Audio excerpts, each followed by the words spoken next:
માં મેલડી ગ્રુપ કણભા દર વર્ષની જેમ આ વર્ષે પણ ગૌરી વ્રત નિમિત્તે એટલે કે શંકર પાર્વતી વ્રત નિમિત્તે દર વર્ષની જેમ આ વખતે પણ જે પણ બેન દીકરીઓ વ્રત કરે છે એમને ફરાળી રૂપે જે પણ વિતરણ કરે છે એ યથાશક્તિ મુજબ તમામ મિત્રોનો ખૂબ ખૂબ આભાર કે આ તમામ ગ્રુપ માં મેલડી ગ્રુપ કણભા ખૂબ સેવા આપી રહ્યું છે અને ભગવાન માતાજીને પ્રાર્થના કે આવતાના સમયમાં પણ આ જ રીતે યથાશક્તિ મુજબ એમને શક્તિ આપે અને સેવાનો લાભ લે એવી માતાજીને પ્રાર્થના અને શ્રી રામ ભગવાન ચંદ્રને પણ પ્રાર્થના કે ગ્રુપને ખૂબ શક્તિ આપે અને સેવાનો લાભ લઈ શકે।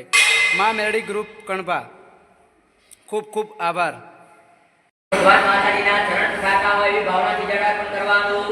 તથા ઓમ ત્રિપાદુ ધ્વઉને કુરુપ્રહાપાદુ સેહા ભવત્નઃ તતો વિગ્રહસ્વક્રામત્સાસનાન સને અભે અત પુનર્ભાવે સાક્ષાત શિવાય નમઃ।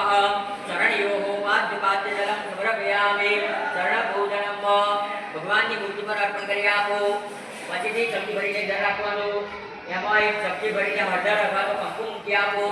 ભગવાન માતાજીને અર્ઘ્ય સ્નાન અર્પણ કરતા ભાવના રાખવાની। તથા ઓમ અર્ઘ્ય ગુહાન દેવે સગંધ પુષ્પ સમાસહે આગ્રય સંતુ દેવાના અર્ઘ્યમ તે પ્રતિગૃહ્યતામ અતઃ સામ સદા શિવાય નમઃ સત્યે નમઃ। હસ્તયોઃ અર્ઘ્યમ સમર્પયામિ। ભગવાન માતાજીને અર્પણ કરી આપો।